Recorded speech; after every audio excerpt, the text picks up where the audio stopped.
begin by asking you, do you support the anti-Putin protests that are going on at the moment? Well, as a private citizen, I take part in the rallies. I was there recently on the 12th of June. But what I object is that when people say opposition, they sort of are confusing the reality. First of all, I don't think there's any united opposition.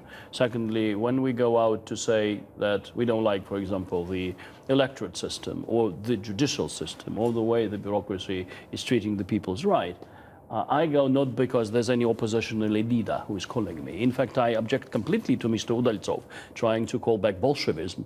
And I was actually in the crowd, and I was whistling because he was speaking from the tribune at the rally. So it's a very interesting thing. I think it's a new institution being built, and I hope the authorities treat it as a counterparty to engage rather than to use brutal force against it. Are you financing it at all? No, I don't think it needs any financing. In fact, one of the state channels was trying to provoke me during the rally, saying, "Oh, Mr. Lebedev, you have big pockets, so you're funding it." I said, these people, there's 100,000 people, they don't need any money for that. I mean, if say 10,000 is needed or 20,000, there's going to be a race for internet. And do you think the Russian state is using repression against the protesters? I wouldn't call it repression. In fact, what the Russian state recently has been doing through law enforcement agencies, like searching the apartments of some of the leaders of the opposition, I think they're playing into the opposition hands. They're harassing? It is harassment, and it's pretty silly. What may result out of that is the opposition finally unites, and then we will have the right to call it really an opposition, since the authorities are united around what they call the vertical power. But do you think Putin will try and put it down before it becomes too much of a threat? I hope not. I think it would be a very counterproductive for Putin. I think if Putin moves the other direction, which is really strengthening the institutions, like the parliament, the judiciary, the electorate system, that would be the right way to preserve his power. But that's not his instincts, is it? Say, if it is about preserving power, let's say, take the sort of a worst scenario, some critics of Putin would say that he's doing everything to preserve it. That's the best way to preserve it, rather than the other way around. But you know him. He's not really a Democrat, is he? Well, I couldn't say I know him much. Very difficult to judge. Say, I'm a publisher of Novaya Gazeta, and which is the fascist and the only big critic of the ruling authorities for years. Nothing has been happening to me, and I was always getting this question, "Why, Mr. Lebedev, why are you still not in prison for it? Why should I be? I mean, there's nothing wrong I'm doing. I'm just expressing myself through helping the journalists to preserve freedom of speech in the country." So, from this position, I would say that Putin has some democratic credentials. So I can only hope. So you will criticize the state and the actions of officials, but you don't criticize Putin himself? No, sometimes I do. For example, on not doing enough to make the Russian judiciary independent, excessive and efficient, say copying the British system. And what's the point of asking questions why the Russians are suing each other in Britain? The answer is very simple, because there is an independent judiciary here. You're being very diplomatic. Well, is it? I'm not always diplomatic. I used to be undiplomatic in one of the cases on TV. Is Vladimir Putin a man to be feared? Are you afraid of him? I'm not. I think we live in a different country. We've done a lot on the way to democracy in the recent 20 years. We could and should do much more, and I hope that Putin would understand that he has a very rare chance of finding a place in history for really reforming and making Russia a European country. But do you believe whatever are the problems of Europe, you which keep are saying, temporary? I hope, and I hope he would do this. How would I know? Do you have any faith in him as a political leader? Sometimes yes, sometimes no. But what I'm doing is that I am funding and I will keep funding the biggest opposition in newspaper, which is in a sense replacing a public opinion because it doesn't exist. So what we're doing is that we're trying to make the case for Putin to change the political system in the country, and also making a point that may play into his hands rather than the other opposite, tightening the screws. That may bring him to being brought out from power. Is Russia a democracy, do you think? Is it a free country? Let's say, in comparison to what it used to be in the recent 1,000 years, it is a much more democratic country. You can move out of the country freely with all the limitations and a lot of state-controlled media. There is some oppositionary media which are expressing themselves freely. You can have public rallies and protest against certain things we don't like about the authorities doing in the country. But with this corruption level, with the non-existence of the rule of law because of weak points of the judiciary, with the parliament not executing the control over the executive, with a lot of problems with law enforcement agencies, we are at a very early stage of, we are not a mature democracy. And your own journalists have been intimidated. We've lost 5 journalists killed in the line of duty in the recent 6 years. And if you're referring to the last situation, yes. But who's behind that? Is Putin behind that kind of thing? No, I don't. He's got nothing to do with it. It is a private affair, and the reason for such a wrong behavior on behalf of the head of local FBI, the investigative committee, was that he got offended by us running a story. Okay, we apologized. He also apologized. And thus we have created a precedent which is unprecedented in Russia, where a head of the law enforcement agency, which is supposed to despise and hate Novaya Gazeta, would apologize to the journalist, and we shake hands and we close the chapter. You regularly talk of re-entering Russian politics, and you've tried several times. What is your political ambition? Did I? Well, I ran a few elections for the mayor of Moscow, for the mayor of Sochi. I gained a seat in the parliament. But the reason I did it, because the vote was without any choice. So let's say if tomorrow we have an election for the president or for the mayor of Moscow, and beside Putin and Sobyanin, we have Navalny, Ryzhkov, and Prokhorov and Sobchak, I might as well not participate, because I'm quite happy to be a free man beyond the bureaucracy. There's too many duty on your shoulders, and I've served my time for 12 years. If that is not an election of choice, I might do that. But in a sense, I was half a practicing politician. I'm still an elected member of the village parliament in a remote area in the north of Kyiv. But do you think, my job.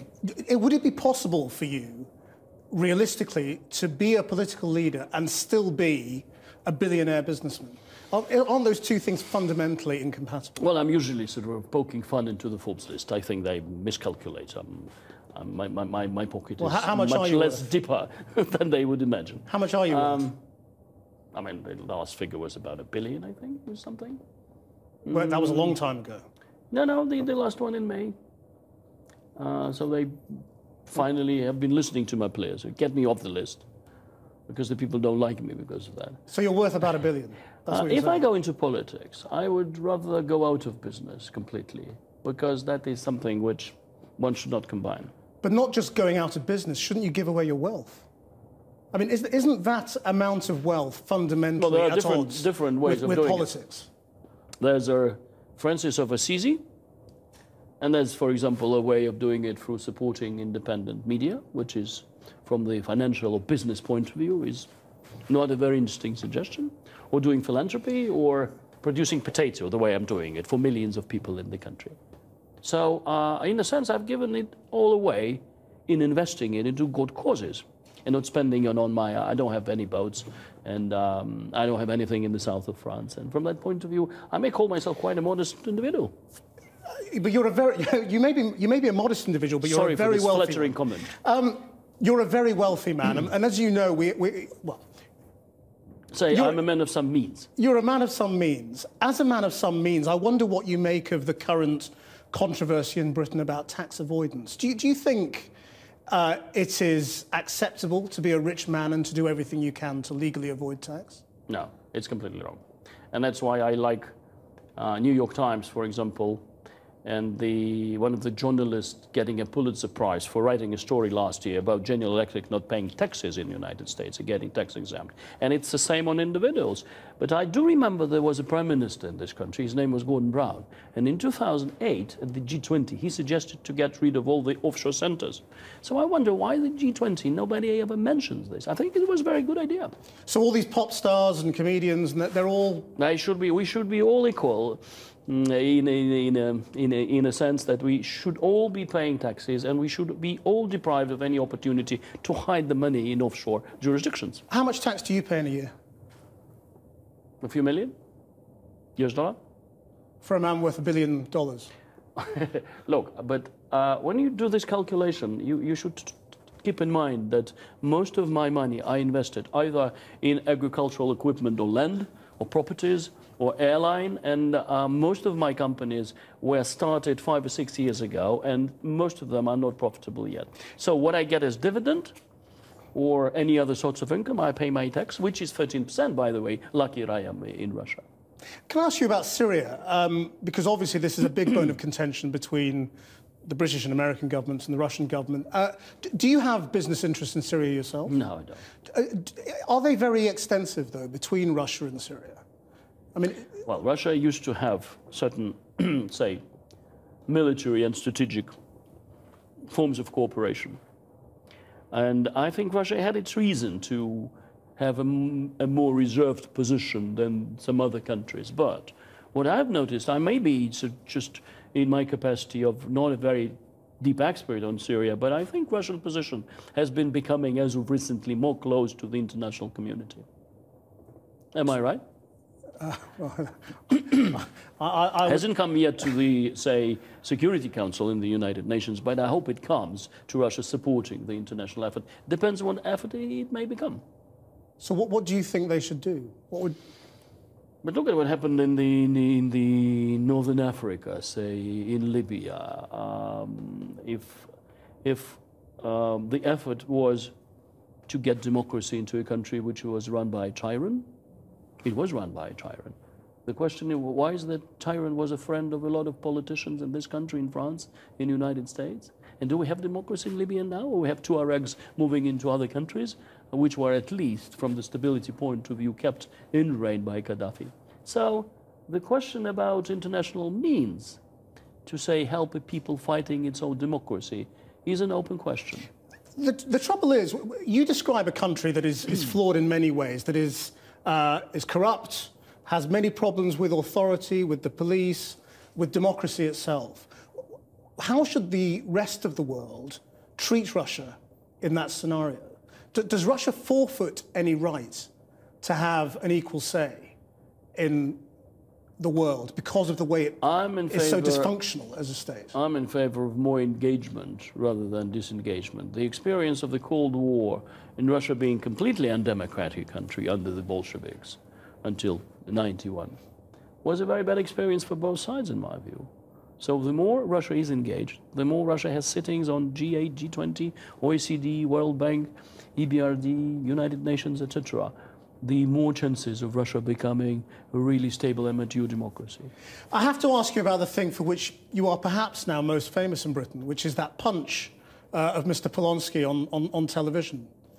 Do you regret it? I mean, was it a mistake? Do I look aggressive? I have explained my reason to the investigating authorities because it's the same a local Russian FBI which investigates for 10 months a case against me on that. It is a public accusation. And but wasn't it quite a thuggish thing to do? Look, you have seen just a few seconds from a 2 hours sort of not very pleasant encounter, which was accompanied by threats, insults, and aggressive behavior. If I've over-exaggerated a menace coming from a third party, I may not, but let the investigation handle the case. And as far as I'm concerned, I think I was given a writ this morning on a libel case in this country. Let's see what the British courts would say. So you have no regrets? You were defending yourself, is that what you're saying? Mm-hmm. That's exactly what I've explained. Yeah, it's not everything was recorded and not everything was shown, and there's a lot of witnesses in what has been going on there. You and your son have always argued that you are different to other Russian oligarchs, that your wealth is legitimate. First of all, I'm not an oligarch. In a way, well, okay, you even refuse to it's a very describe yourself as an oligarch. Greek word. And since we do have suspicion about Greece these days, I'd rather not use it. You've always said that you're a self-made man, though, and that is the difference between you and the others. How did you get the money to buy that first bank? Because for a man who started with nothing, you suddenly had a lot of money. And that's what nobody knows. But then I bought the bank for $300,000. Where did you get that from? I made it on a deal where I convinced a local bank on Imperial. It actually went underwater in '98.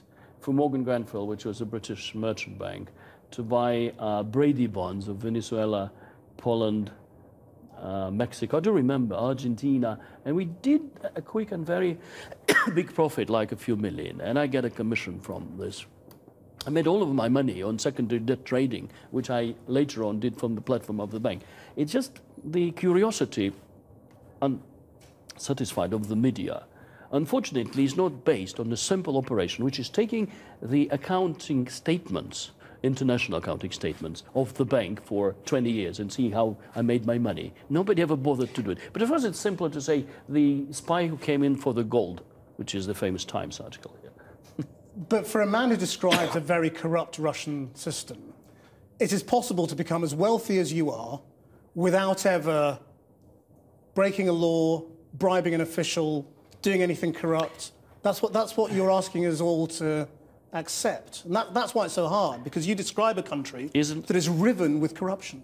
Isn't it cleverer to make your money without violating the law? If you really have, yes. Well, I claim I did.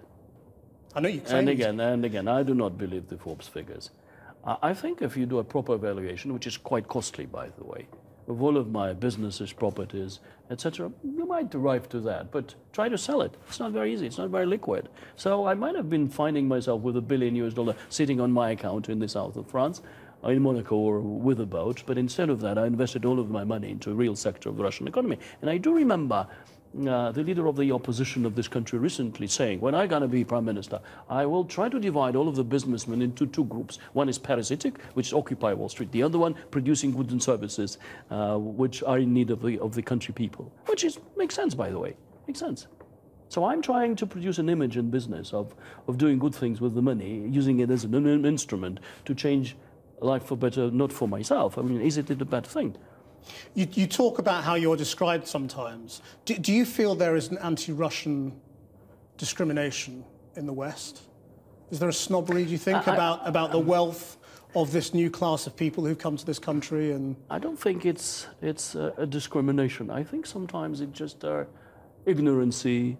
Sometimes, and Winston Churchill said, enigma inside a puzzle inside a riddle. I mean, which makes some sense, because sometimes I'm myself quite puzzled about certain things happening in my country. But okay, I mean, we are getting closer since life becoming more and more globally interacted. And some of the people coming into this country are good people. Some of the people are like this recent governor of Nigeria, which has been sentenced to 13 years for bribes in this country, or Ablazev, who was sentenced to 22 a month and then escape the country. Okay, I mean, at least you have an excellent judiciary and good political system. I mean, a lot of wisdom to make a proper judgment. Who am I to say things about my colleagues in business? But I wish they do more productive things rather than just buying apartments in Knightsbridge or properties in the south of France, or big boats, or that looks like the Hollims, which are the Papua New Guinea tribes, are wearing. Who's getting the bigger one?